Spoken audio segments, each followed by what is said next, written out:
Assalamualaikum warahmatullahi wabarakatuh. Nahmaduhu wa nusallimu ala rasulihil karim wa ala alihi wa ashabihi ajma'in, amma ba'du.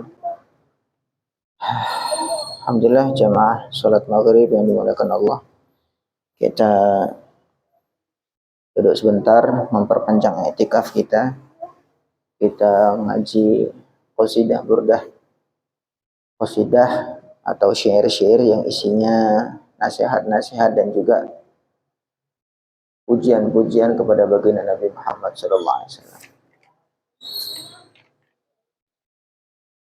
Ila hadratin Nabi Mustafa Muhammad sallallahu alaihi wasallam azwaja wa dzurriyyati wa ali baiti. Ila Syekh Muhammad Al-Buzri. Allahumma fa'alna bi'ulumi fid darin. Al-Fatihah. A'udzu billahi minasyaitonir rajim. Bismillahirrahmanirrahim. Alhamdulillahi rabbil alamin arrahmanir rahim maliki yaumiddin. Iyyaka na'budu wa iyyaka nasta'in. اهدنا الصراط المستقيم صراط الذين أنعمت عليهم غير المغضوب عليهم ولا الضالين آمين. Oke, kita lanjut. Jadi kemarin membahas tentang hawa nafsu. Sekarang masih ada sedikit lanjutannya.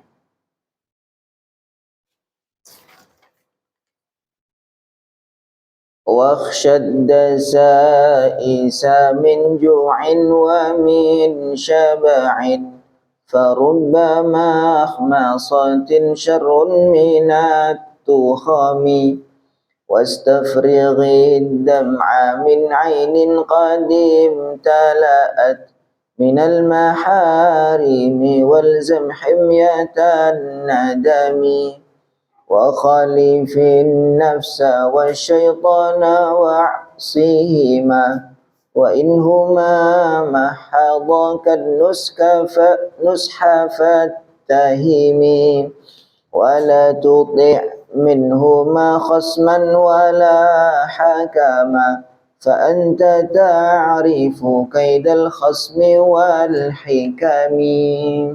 والحكم ila akhir. Ini bagus sebenarnya kita baca sama-sama.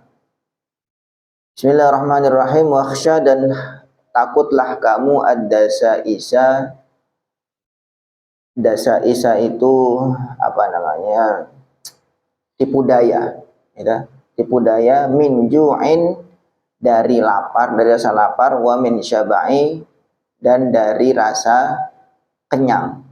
Dasais itu kayak penjerumusan atau mengajak kepada satu keburukan.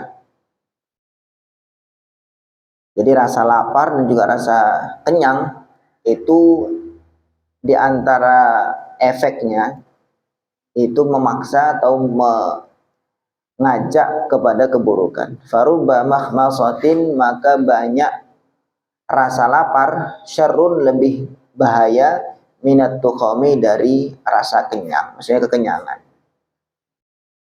Jadi terlalu lapar itu tidak bagus juga, terlalu kenyang juga tidak bagus. Tetapi yang lebih banyak, kata beliau nih, yang lebih banyak membawa bahaya itu terlalu lapar. Karena nanti sebagaimana orang udah kelaparan, akhirnya dia punya niat buruk untuk nyolong lah, atau untuk ngambil hak orang lain yang tanpa hak dia, dan seterusnya. Tapi kalau kekenyangan juga begitu. Orang sudah kenyang, biasanya kadang-kadang nafsunya besar. Kemudian kadang-kadang dia banyak ngantuk kalau udah kekenyangan. Dan begitu-begitu. Jadi terlalu kenyang, terlalu lapar, tidak bagus. Maka itu diantara tahapan-tahapan nafsu untuk menarik seseorang kepada keburukan. Itu diantaranya ada rasa lapar dan terlalu kenyang. Nah, tapi kata beliau, kata Syekh Busiri ini, yang lebih banyak membawa kepada bahaya itu adalah rasa lapar. Kadang-kadang kan biasanya ada orang yang saking kelaparan tidak bisa nahan lapar, akhirnya dia berbuat sesuatu yang tidak halal. Naudzubillah. Maka kita juga penting merasa memperhatikan sekitar kita. Kata Nabi, tidak sempurna iman seorang yang dia itu kenyang sedangkan tetangganya kelaparan dan dia tahu. Nah, dia sendiri kenyang, tetangganya kelaparan dan dia tahu. Tahu tetangganya kelaparan, dia biarin aja. Nah, itu tidak memiliki iman yang sempurna kata Nabi. Maka kita penting tahu juga, kita perhatikan orang sekitar kita yang jangan sampai kelaparan. Sehingga nanti kalau seandainya kita tahu bahwa dia lapar, kemudian dia terjerumus kepada hal-hal yang tidak halal, ya kita harus punya andil, rasa tanggung jawab. Ada pertanggungjawaban karena kita tahu. Wastafrighid dam'ah min ainin qadim tala'at. Wastafrigh, dan tuangkanlah, alirkanlah ad-dam'a air mata, min ainin dari mata, qadim talaat yang telah penuh, mata itu telah penuh, minal maharimi dari perbuatan-perbuatan haram. Ya Allah, teteskanlah, cucurkanlah air mata dari matamu itu, dari mata yang sudah penuh dengan perbuatan-perbuatan haram. Masya Allah, kita sudah pernah belum kita renungi coba, pernah belum kita menangis memang betul-betul karena menangisi dosa-dosa. Dan sangat jarang sekali.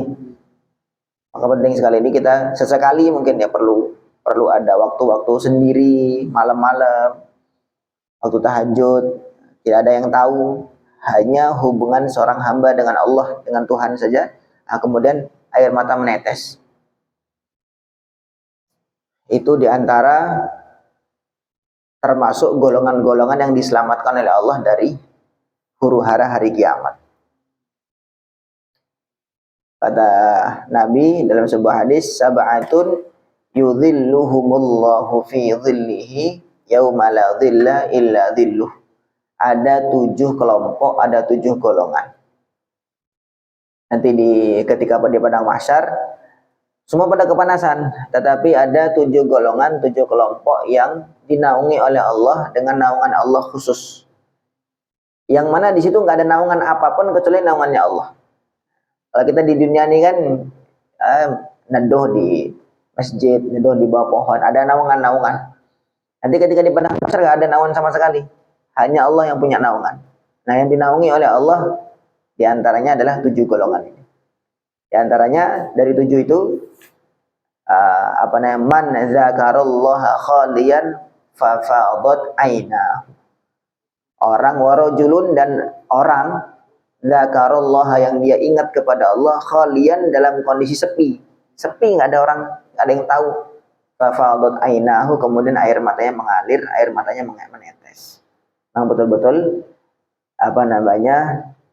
karena takut kepada Allah. Makanya orang-orang yang begini nih, itu termasuk diantara golongan yang dinaungi oleh Allah ketika semua orang sedang kepanasan. Semoga termasuk kita semua. Maka beliau ngasih nasihat, cobalah kamu teteskan air mata dari matamu itu yang sudah penuh dengan keharaman-keharaman. Ya, mata kita ini, walzam, dan tetaplah, lazimkanlah himyatan nadami, jalan penyesalan atau semangat penyesalan. Teruslah kamu senantiasa di dalam jalan hidup yang selalu menyesal. Ya, menyesal terus.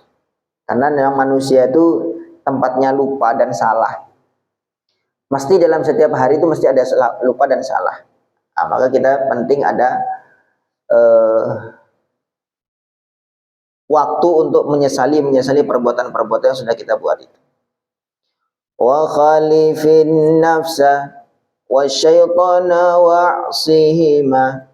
Wa khalif, dan berselisihlah an-nafsa dengan nafsu, wa syaitana, dan juga dengan syaitan. Wa'sihima, dan membangkanglah dengan mereka berdua, dengan syaitan dan nafsu. Ini seperti yang kemarin-kemarin ini sudah dijelaskan, bahwa pokoknya dengan nafsu dan syaitan itu sudah jangan sekali-kali berteman, jangan sekali-kali nurut, gitu. Wa inhuma mahadhakan nusha fatahimi. Wa inhuma, kalau dua-duanya, setan dan dengan nafsu itu, mahadhakan nusha, Dua-duanya ini memberi nasihat yang seakan-akan ikhlas. Ya. Fattahimi, maka curigailah dia. Curigailah dia. Jadi kalau ada nafsu kita tuh ngomong gini aja, nanti biar lebih begini. Nah, itu kelihatannya bagus, kelihatannya baik. Ya. Maka kita patut curigai. Patut curigai kalau itu datangnya dari nafsu. Ataupun juga dari setan. Jadi Allah sudah nyatakan dalam Al-Quran, inna syaitana lakum aduwwun fattakhiduhu aduwa. Setan itu musuh untuk kalian, maka jadikan dia musuh. Ya, ada orang tuh yang jadikan setan jadi temannya. Jadi kayak kadang-kadang nurut dengan apa bisikan-bisikan setan, itu bahaya. Setan tuh begitu, memang dia tidak langsung ngajak kepada keburukan tuh, ayo minum khamar atau begini, enggak. Tapi dia menghias-hias. Zayyana lahumu syaitana. Setan itu menghias-hias amalan keburukan. Ini enak nih, ini bagus nih, begitu. Nabi Adam kan begitu, dirayu-rayu. Nah, Nabi Adam dirayu-rayu. Wa waswasa lahuma syaitanu liyubdiya lahuma ma uriyanhuma min sawatihima. Wa qala ma nahakuma rabbukuma an hadhihi syajarati illa an takuna malakaini aw takuna minal khalidin. Jadi setan itu bilang, ini pohon ini dilarang Tuhan, dilarang untuk didekati. Karena kamu kalau makan pohon ini, kata setan itu, takuna malakaini au takuna minal khalidin. Kamu nanti jadi malaikat, atau kamu nanti jadi makhluk yang selama-lamanya hidup, tidak mati-mati. Wa qasamahuma inni lakuma laminan nasihin. Kemudian setan itu, demi Allah, qasama itu artinya sumpah saya ini demi Allah saya mau betul-betul nasihatin kamu. Nah, itu kata setan begitu. Maka Nabi Adam tuh, penjelasan para ulama ya, misalnya bukan tergoda pengen jadi malaikat atau pengen jadi orang yang kekal, enggak. Tetapi karena Nabi Adam tuh tidak menyangka ada orang yang bohong dan berani sumpah dengan nama Allah. Ya. Wa qasamahuma inni lakuma laminan nasihin. Sampaikan begitu dalam Al-Quran. Aku tuh sumpah betul-betul. Saya cuma menasihati kamu. Nasihat itu kan menghendaki kebaikan. Saya pengen kamu tuh baik aja. Demi Allah. Nah, kata-kata demi Allah itu, wah ini gak mungkin bohong nih. Maka akhirnya dimakan. Nah, ternyata jadi kecelakaan. Nah begitulah. Nafsu dan setan itu dua-duanya, kata Imam Busiri, wa khalifin nafsa wa syaitana wa'asihima. Selalulah maksiat kepada setan. Nah, jangan maksiat kepada Allah, maksiat kepada setan. Maksudnya maksiat itu membangkang. Wa in huma mahadhakan nusha. Kadang-kadang setan dan nafsu itu kadang-kadang nasihatin. Udahlah, enggak usah. Setelah di masjid itu nanti kamu dibilang sok alim, nanti dibilang sok rajin, dibilang apa begitu. Nah, di rumah aja lebih ikhlas, karena lebih ikhlas itu lebih diterima sama Allah. Kan kelihatan nasihat. Maka wa in huma mahadhakan nusha, kalau dua-duanya ini memberikan nasihat kepada kamu, fattahim, maka curigai. Ini perlu dicurigai nih. Nasihat-nasihat begini perlu dicurigai. Maka kita harus lawan. Bangkang. Pokoknya ada kemauan untuk kebaikan, langsung kerjakan tanpa mengikuti bisikan-bisikan setan ataupun nafsu. Wala tuti' minhuma khasman wala hakama fa anta ta'rifu kaidal khasmi wal hakami. Wala tuti', dan jangan kamu taat, minhuma, dari setan dan nafsu, khasman, berupa musuh, wala hakama, ataupun sebagai hakim, sebagai pemberi keputusan, sebagai teman lah intinya begitu. Fa'anta, maka engkau ta'rifu, mengetahui, kaidal khasmi, tipu dayanya musuh, wal hakami, dan juga tipu dayanya hakim ataupun pemberi keputusan. Kalau kita punya dalam hati atau di pikiran kita sedang berkecamuk, begini apa begitu, begini atau begitu, ya, maka jangan sampai kita serahkan kepada setan dan nafsu untuk memutuskan. Ya. Karena fa anta ta'rifu kaidal khasmi wal hakami. Setan dan nafsu itu walaupun jadi penasehat ya, itu aja perlu dicurigai, apalagi menjadi musuh. Apalagi jadi musuh. Maka intinya jangan sekali-kali taat dengan nafsu dan setan. Wala tuti' minhuma khasman wala hakama fa anta ta'rifu kaidal khasmi wal hakami. Allahu Akbar. Astaghfirullah min qawlin bila amalin laqad nasabtu bihi naslan lidhi uqumi. Nah, kemudian setelah Imam Busiri ini makasih nasihat, jangan turuti nafsu, nafsu itu begini, nafsu itu buruk dan seterusnya. Beliau istighfar, astaghfiru, aku mohon ampun Allah kepada Allah, min qaulin, dari ucapan, bila amalin, yang tanpa amal. Saya mohon, saya udah kasih nasihat banyak ini, tapi saya mohon ampun kepada Allah kalau sampai ucapan saya ini tanpa ada amal dari saya sendiri. Itu seburuk-buruknya orang tuh begitu. Maksudnya atamuruna an-nasa bil birri wa tansawna anfusakum wa antum tatlul kitab. Kamu memerintahkan kebaikan tapi kamu sendiri nggak ngamal. Ya, kamu menyelamatkan orang dari neraka tapi kamu sendiri masuk neraka. Nah, itu satu kebodohan yang besar. Maka ya ini juga nasihat sebagai untuk para guru-guru atau para dai-dai, orang-orang yang ngajak kepada kebaikan. Ini satu teguran bahwa kalau kita ini menasihati satu kebaikan, maka kita sendiri usahakan untuk amal.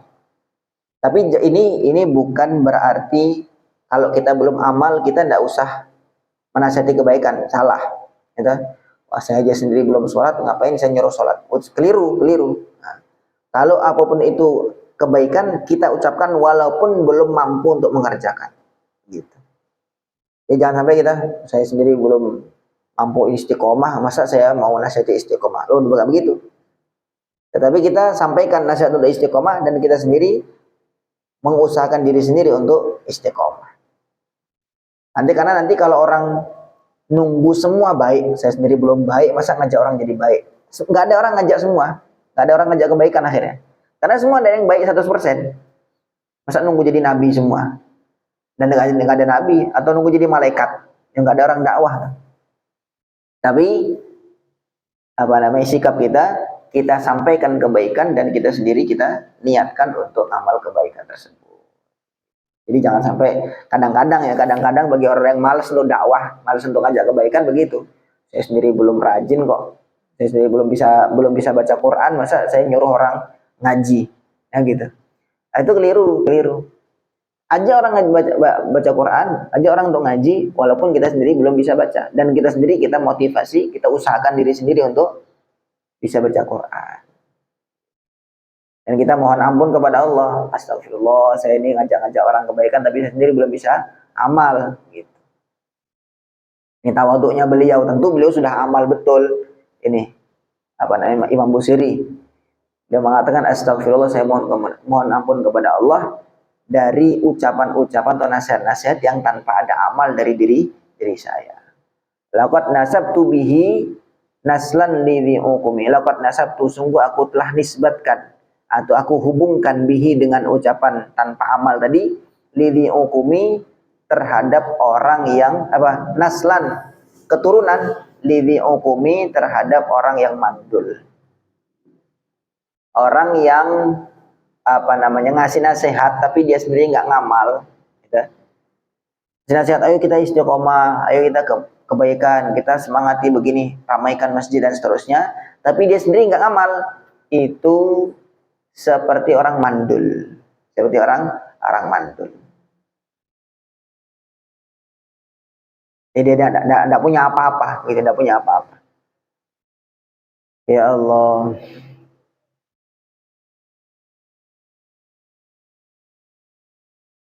Amartukal khaira lakin ma'tamartu bihi wa mastaqamtu fama qawli lakastaqimi.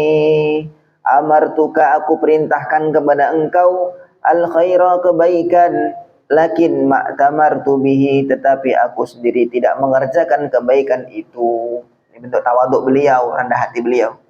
Tentu beliau lebih banyak lagi amalnya daripada kita. Wa mastaqamtu dan aku tidak istiqomah fi tidak aku sendiri enggak lurus atau enggak istiqomah. Fama qauli maka mengapa aku mengatakan laka kepada kamu istaqimi istiqomahlah. Jadi aku merintahkan kebaikan tapi saya sendiri enggak ngamal. Nah, itu contohnya itu. Orang yang mandul tadi itu. Dan apa namanya? Jangan sampai kata beliau kalau saya sendiri enggak istiqomah ya kenapa saya mengatakan kamu untuk istiqomah, mengajak kamu untuk istiqomah. Itu bentuk rendah hati beliau. Tetapi tentu sebagai nasihat untuk kita, bahwa kita kalau punya nasihat kebaikan sampaikan walaupun belum bisa mengerjakan keseluruhannya. Tetapi itu motivasi untuk kita mesti usaha untuk mengamalkan kebaikan-kebaikan yang kita sampaikan itu. Wala tazawwadtu qabla al-mauti nafilatan walam usalli siwa fardin walam asumi.